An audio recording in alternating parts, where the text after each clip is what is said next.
So, we have an NBA trade. A pretty big one. Certainly the contracts are big.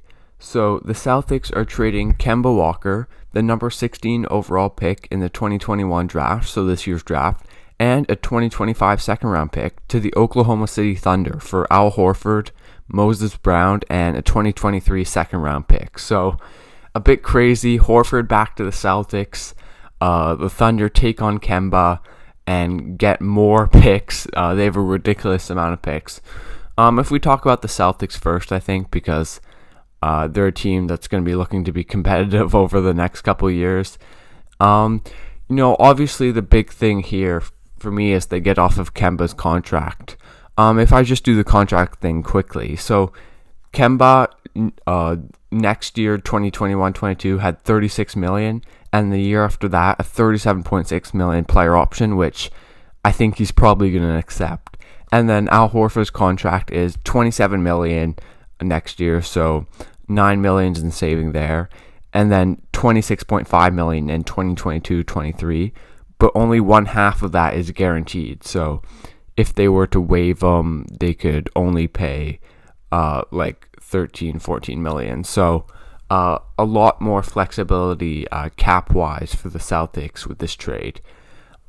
They get off of Kemba, who I don't think is a bad player, but I think the injuries have really hurt him. The matter of fact is, when you're in the NBA and you're barely 6 foot tall, if you're not super quick and the three ball isn't consistently falling, it's really tough.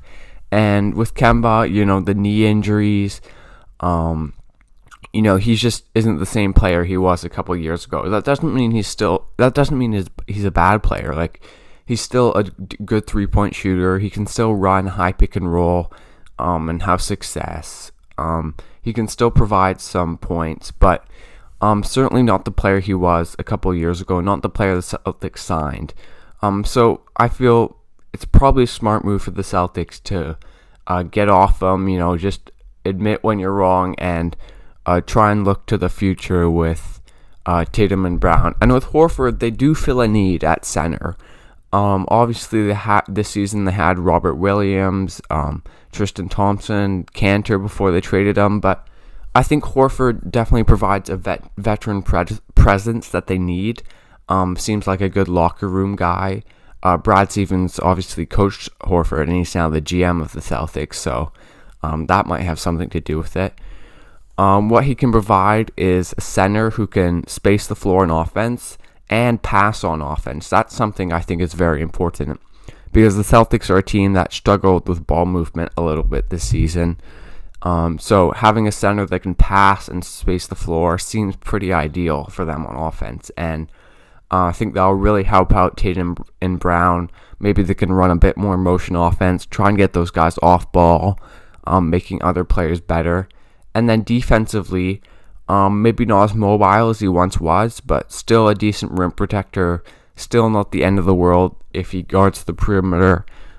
Just a really solid all-around player, and I think he's been resting. So I think if he's playing center, if he can space the floor, if he can still move defensively, I think he can be a good starter for the Celtics.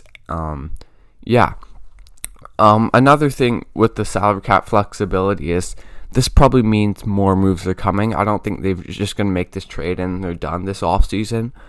Something interesting is they got Moses Brown in the deal, who is a very good young athletic center, who can block shots, run the floor, that sort of thing. But they already have Robert Williams, who's a similar player, so maybe they could be trading Robert Williams. I know he's a good player, but you can only play centers for 48 minutes on the floor, and you'd think Horford's taking a decent amount, and then Moses Brown, you're probably gonna give him some minutes, or maybe they're just gonna maybe send Moses Brown to the G League or something, or trade him when they can trade him. I think that would be like in December. We'll see, but this could open up further moves. In terms of their positions of need, well, I think they filled one with Horford, but maybe you want a power forward, or maybe you want to go with Tatum at the power forward, Brown at the small forward, Smart, maybe he could be traded. Without Kemba, they are light at point guard. Whether they want to have Marcus Smart at point guard or they really believe in Peyton Pritchard. But I think they'd probably be looking to sign another point guard or trade for another point guard this offseason, certainly with their ball movement issues. So I think that's the side for the Celtics. Obviously, it hurts to give up this pick, but in this draft. But at the end of the day, they're looking to sort of win now and make changes now, and I think they need to make changes, and this certainly does it. It also helps them out for the future in terms of both salary cap and future moves. Okay, if we talk about the Thunder, I don't think there's too much basketball to talk about. Kemba, I think, he'll play and then he'll have some injury and he'll rest, and, the Thunder will look to not depreciate his value even more.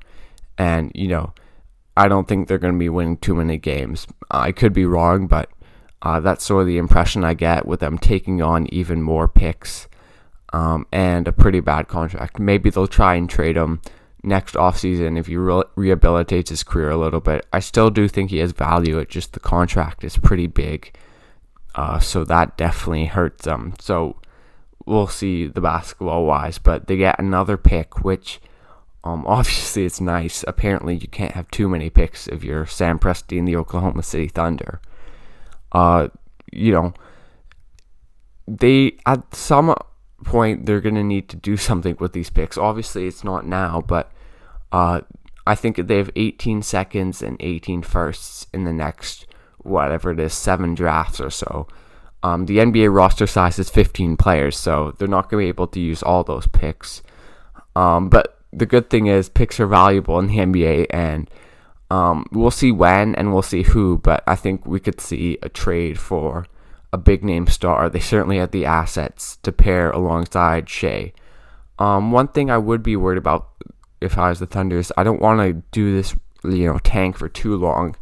We obviously saw in the first half of the season they were 16-19 with Shea before the All-Star game, so that was really good. So maybe not this season. I think they'll be bad again, but no, I could be wrong. If they have a lineup of Kemba, Shea, Dort, who's Baisley at power forward, they can probably make something happen and be a decent team just off of that team's hustle and defensive potential, and then having Shea and Kemba, who are both decent shot creators offensively, who can both average 20 points a game. So we'll see what happens, but this is just following what OKC have been doing the last season or so, getting more assets, getting off of Horford, even though they're taking on a worse contract, but getting some more assets, and we'll see. They're in a pretty good position to make pretty much any move they want in the future.